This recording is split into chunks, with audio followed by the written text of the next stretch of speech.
How will the Nets opening schedule affect the beginning of the season? There is a reason to be concerned with who the NBA has outlined for Brooklyn to play in the first few games. How could the beginning of the season really begin to take shape for the Brooklyn Nets this season? I'm going to talk about all that. But first, the theme music.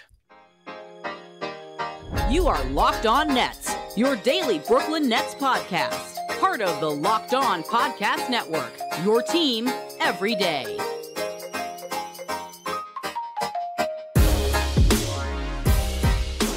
Brooklyn, yo. All right, welcome back to the Locked On Nets podcast on the Locked On Podcast Network, your team, the Brooklyn Nets, every single day of the week, even here during the offseason. A few less days than every day, but you get the point. Soon enough, we'll be into the regular season. Can't believe it's just around the corner. Here I am, Doug Norrie, owner-operator, DFSR.com.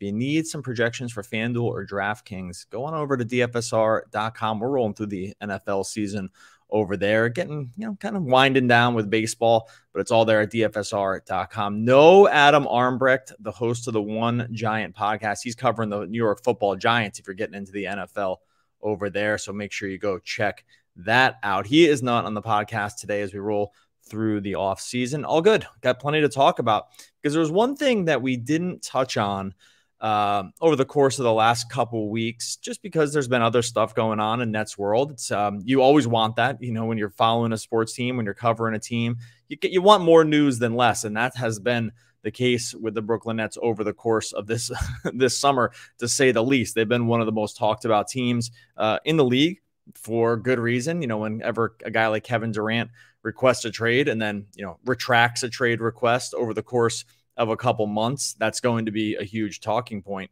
And one thing that kind of got lost in the shuffle, at least from this podcast perspective, was the schedule release by the Nets, by the NBA, and what the opening season, or really what the whole season, and then what the opening part of the season is going to look like for Brooklyn as things begin to take shape. So I wanted to go over some stuff for the beginning of the season. Wanted to take a look at sort of how the landscape unfolds. I will say on a high level, this year is a lot different than the last couple of years for the Nets, in that there's just not as many national games. And that makes sense. Around the time that this schedule was released and in the buildup for it, it was really looking iffy about what the future for the Nets was going to look like. It was really just, no one knew.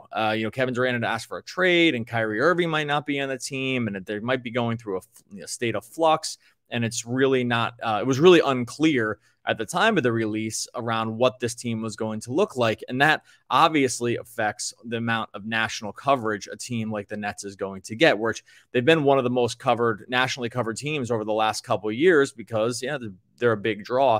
That is really not as much the case this season. They're not playing on opening night. They're not playing on Christmas. Like, these are the places we'd seen the Nets. In fact, it's not till their fourth game of the season that we get a national game against Milwaukee on ESPN. Then we get the Dallas on NBA TV the game after.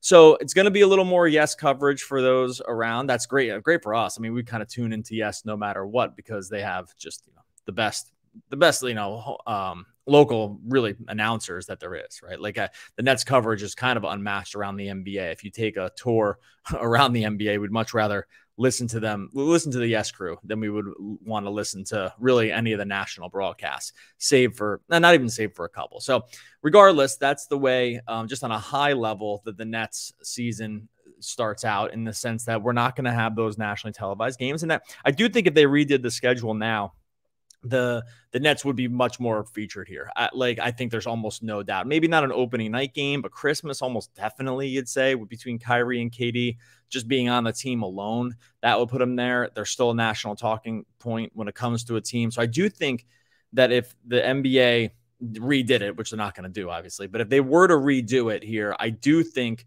we would see this team much more featured. I mean, they go through a stretch that's almost a month long without a national game. It's like from the 22nd of November to December 1st. So that's just on a high level. That's what we're looking at in terms of, national coverage. And sometimes that can be a proxy for how the rest of the league views a team. Like I said, in this case, I think it's just more about what the state of the Nets was around the time that this came released, because it was just looking like Kevin Durant was not going to be on the team at all.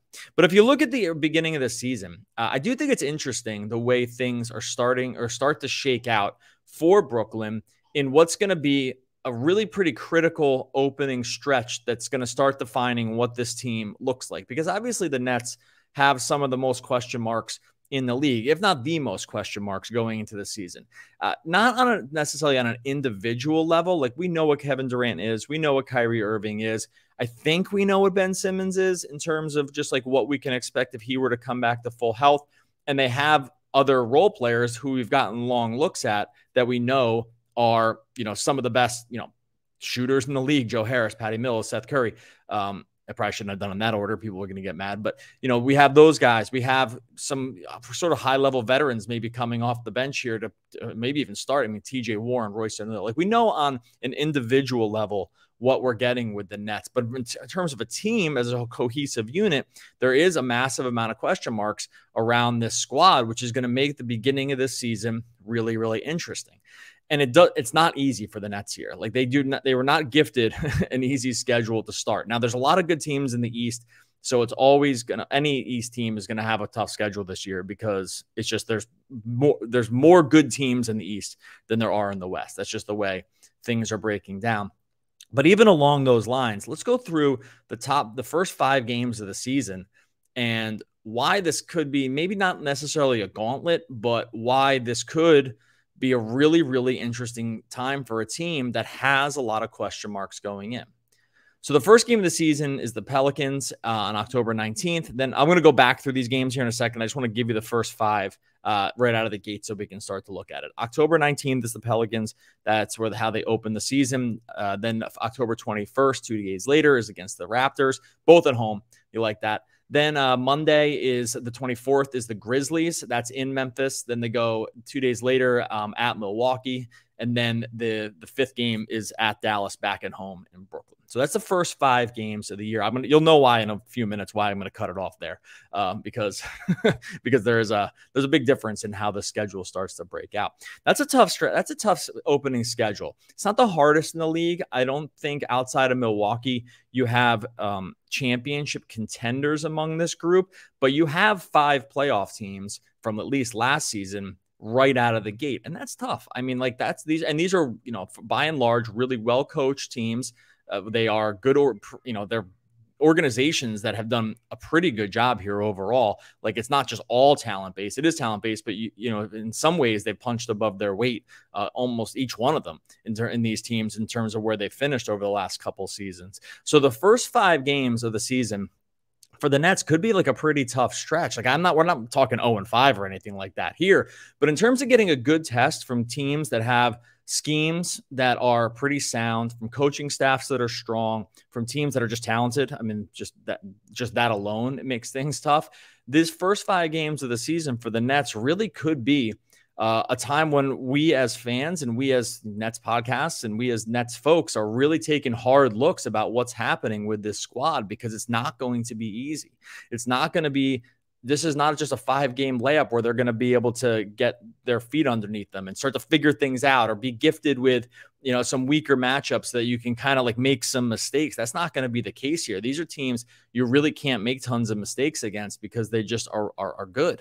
So I want to go through each of these teams. I want to go through like sort of what to expect from the beginning of the season. Some of this will round out as we get closer in the timeline, as we get into October and really start seeing how the preseason shaking out, if injuries are going to affect stuff. But right now, I think we have a pretty good sense of where these teams are at and why these first 5 games, could offer a sort of a significant challenge for the Nets. First, going to talk to you about our friends over at betonline.net. They're your number one source for all pro and college football betting needs and sports info this season. If you're not over at betonline.net over on Saturdays and Sundays, I don't really know what to tell you.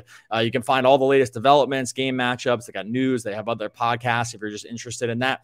and going through all the, going into week 2 or week 3 for college football. That's BetOnline has you all covered over there. Even if you want to get, we're talking about the schedule right now, you want to get a little early opening action on the Nets, -4 at home against the Pelicans in that first game of the year. They already have the line up. That dropped a little bit. They were -5. A little money coming in there on the Pelicans over at betonline.net. It's the fastest and easiest way to check all of your favorite sports and events. Go on over to betonline.net right now. Learn about all the trends, all the action. BetOnline, where the game starts. And before we get into the schedule here, gotta let you ask the question: Steph Curry, Kevin Durant, LeBron James, Giannis, which NBA player moves the betting line the most this season? Locked On and BetOnline odds makers present the NBA Top 50 Most Valuable Players starting on September 19th. Find it on Locked On NBA wherever you get your podcasts and on YouTube. All right, first game of the season against the Pelicans. Nets open -4, like we just mentioned there, with BetOnline. So some things that it's interesting with the Pelicans right now, right? They are coming into a really not like a critical season for them, but a season that's going to be really interesting, and why it makes this could be frankly one of the most fascinating opening games of the entire NBA schedule. We already know about the Nets. Like, we already know, we went through all the question marks. We know about all the question marks. We're going to talk about the question marks from here until basically opening night. Then you go over to New Orleans. Now they're going to come into Brooklyn for that first game, but they're getting Zion Williamson back. He sat out the whole season with a foot issue. They obviously there was lots of sort of will he, won't he over the course of the year, in terms of like whether he was going to play or not. Obviously, they end up shutting it down for him. And yet still that team made a really a sort of not improbable, but surprising and encouraging, if you're a New Orleans fan, just run through the playoffs right there, just on the back of CJ McCollum, Brandon Ingram. They got a ton out of Herb Jones last year. Obviously, Jonas Valanciunas is still on the squad, and they're going to take what was basically like a Devontae Graham starting position and move that into point Zion for this year. And that's a really intimidating starting five. Now, they have their own question marks to work out. Like, their system's going to look a lot different with Zion effectively running the show. I know CJ's labeled as a point guard here. We're going to see the offense running a ton through Zion if he's healthy. So that's just what to expect from him. That's a really pretty imposing starting five that's going to want to come out and make probably a statement early on to say, like, hey, how good are we? How good are we with Zion? How intimidated should other teams be when it comes to looking at New Orleans on the schedule? Because if he's healthy and if he's just sort of like rolling in the way that we saw him roll when he was healthy the season before, I mean, could be like a really, really, really scary team.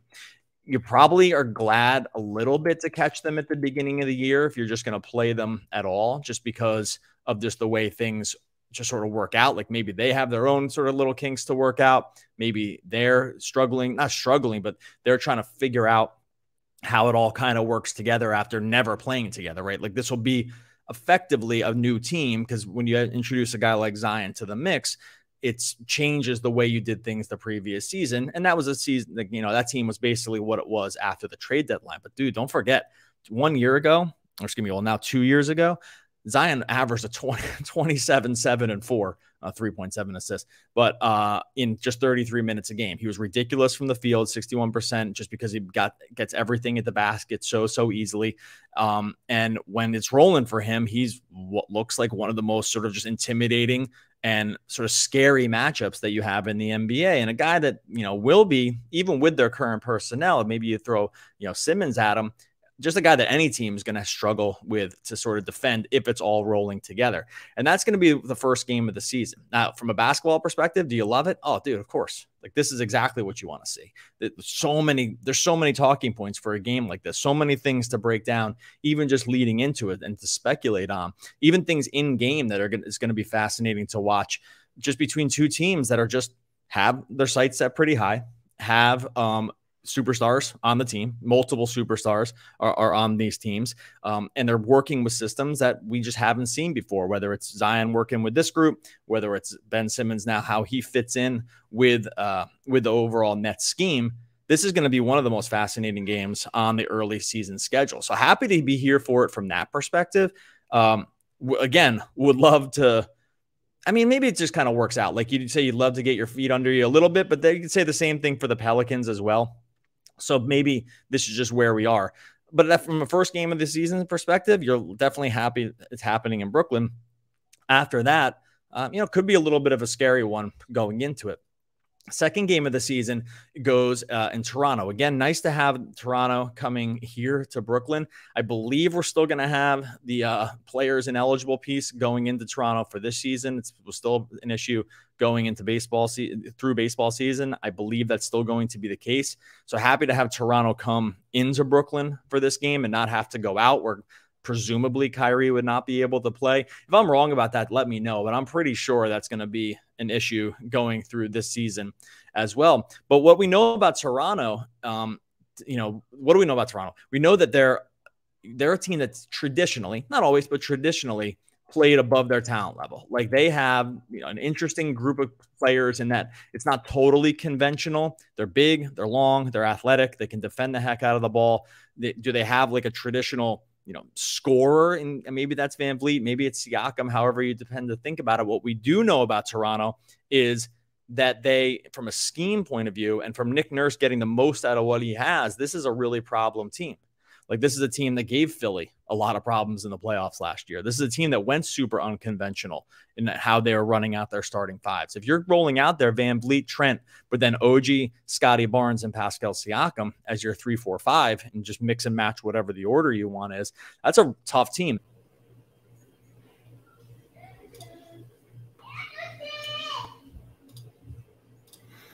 They added Otto Porter. They have, Chris Boucher, who they brought back on a contract coming off the bench. They got a lot of good minutes out of Precious Achiuwa last year.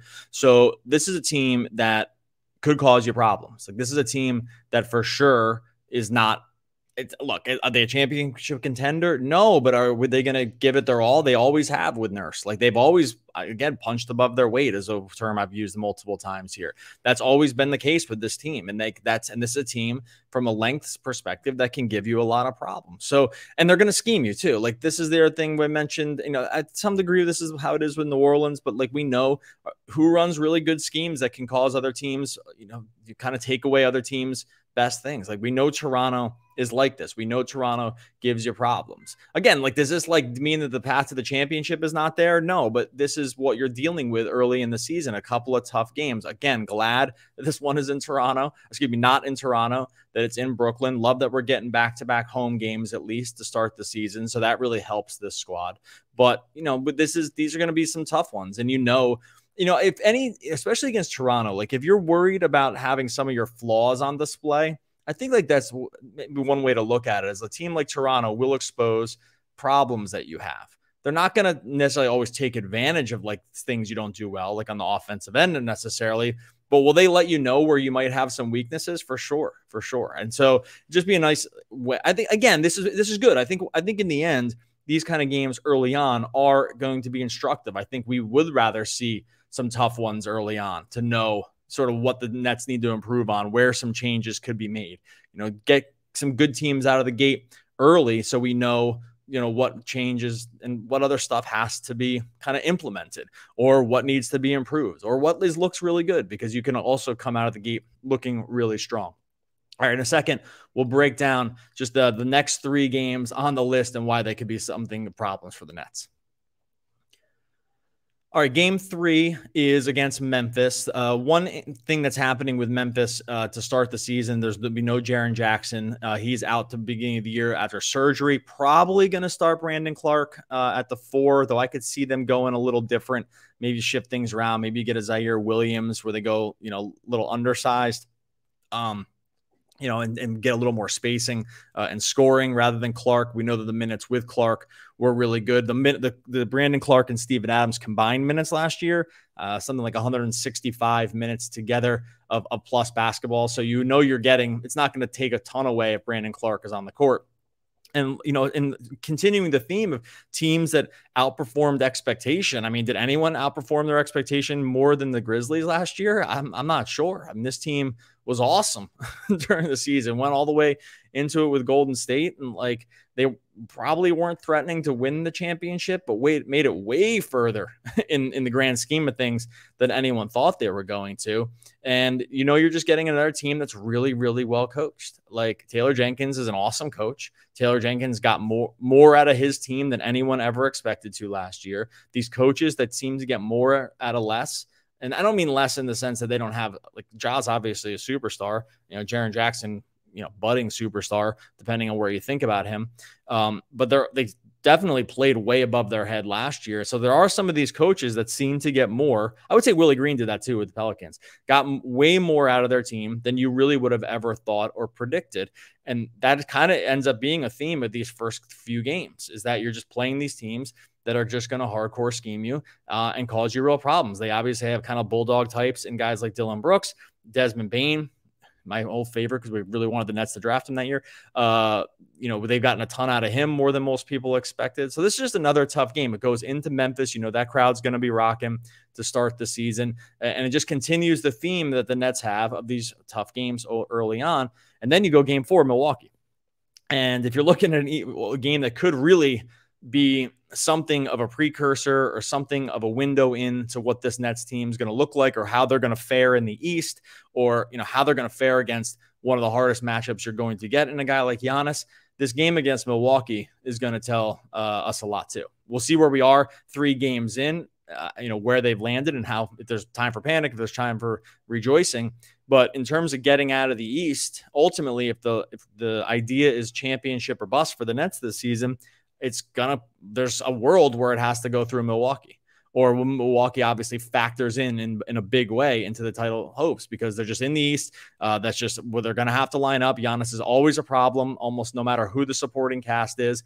There's a chance they just win. Got a bell ringing in the background. There's a chance that they just they just win the championship last year if Middleton isn't injured. Like, there's a very good chance they get past Boston in that series. And so you're staring at a situation where you're going to once again face one of the best teams in basketball. And this one, maybe more than the other ones, is just legit title contender, kind of hopeful, right? In Milwaukee, a defining game. I do still think the Nets are going to have something of a target on their backs this year, because they just have Durant. They have went through all the offseason turmoil. I think teams do kind of like the idea of stepping on this team if possible and just putting them sort of away, or kind of crushing their hopes, or just, you know, making it seem like they're not all they're cracked up to be. If there's a team that's going to want to do that, you really have to believe it's Milwaukee. And to make that your 4th game of the season, again, it's not a murderer's row here, the first 4 games, but it sure isn't easy, all things considered. Then we get the 5th game. That's Dallas. Adam and I talked about Dallas. That goes back to Brooklyn. We talked about Dallas on yesterday's podcast, talking about how we were sort of unimpressed with the moves they had made. Not all that enamored with maybe what they had built up around Luka. Now, don't confuse that with whether or not Dallas is a good team. Like, Dallas is still any team that has Luka on it is a really, really good team. Like, that goes without saying. Not in the same exact vein as Giannis, but like, you can surround him with role players, and that team is going to be a really, really tough out, right? Like, we know that about Dallas. We know this is the case with these guys. Did they make the moves to win the championship? No, but Luka is right now the odds-on favorite to win the MVP. And if you watched him at all during FIBA, like, you have to, and knowing he's in shape going into the season, dude's going to be an absolute wrecking ball this year. So this is your 5th game of the season. A really, really tough matchup. Again, it's mutually exclusive from the idea of what we liked or didn't like with what Dallas did in the offseason last year, that we just still know this is a really, really strong squad. And you have to face one of the toughest guys to defend in all of basketball, in Luka, who can just, you know, kill you in multiple different ways. Old friend Spencer Dinwiddie back in the building as well. So that first 5 games of the year for the Nets is tough. Like, not the toughest in the league, but pretty darn tough. New Orleans, Toronto, Memphis, Milwaukee, Dallas. Those last 2 games that I just mentioned are on national television. The Nets really don't get a reprieve until they go home and home again against Indiana for the 6th and 7th game of the year. Now, no matter what happens in this first 5 games, this is your out right here, right? Because we know Indiana is in the total tank. They do not want to win Miles Turner might not even be on the team at that point if he gets traded. If there's an early season trade with him, this team wants to win no games. That's been very clear, sort of with all their moves and how they finished up last season. They are among that group that would happily lose every game if it looked okay from an optics perspective. They won 25-57 last year. It could have been way worse just because they didn't really embrace the tank until later in the season. So this is a team that you have to believe, no matter how it starts out for the Nets opening up the year, that by the time they get to this Indiana game, this is 2 back-to-back wins. So in terms of the schedule and looking at way ahead at it, that's the nice thing, right? You have to believe that by the time they get to the 6th and 7th game of the year, there are basically 2 wins already locked up.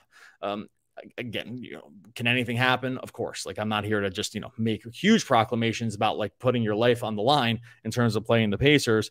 But, in this case, you have to really like that you're getting the Pacers on a back-to-back scenario. The schedule is not back-to-back. Like there's a day off in between, but they're playing them in back-to-back games. One other thing I actually forgot to mention before we get out of here with this, in that Dallas game, and I should have mentioned it before, that is a back-to-back. So they go Milwaukee and then back-to-back right back home to play Dallas. So that adds another little wrinkle for Brooklyn that is sort of problematic, coming off what's going to be a huge national TV game on that Wednesday, October 6th, going right into a back-to-back after flying to play Dallas.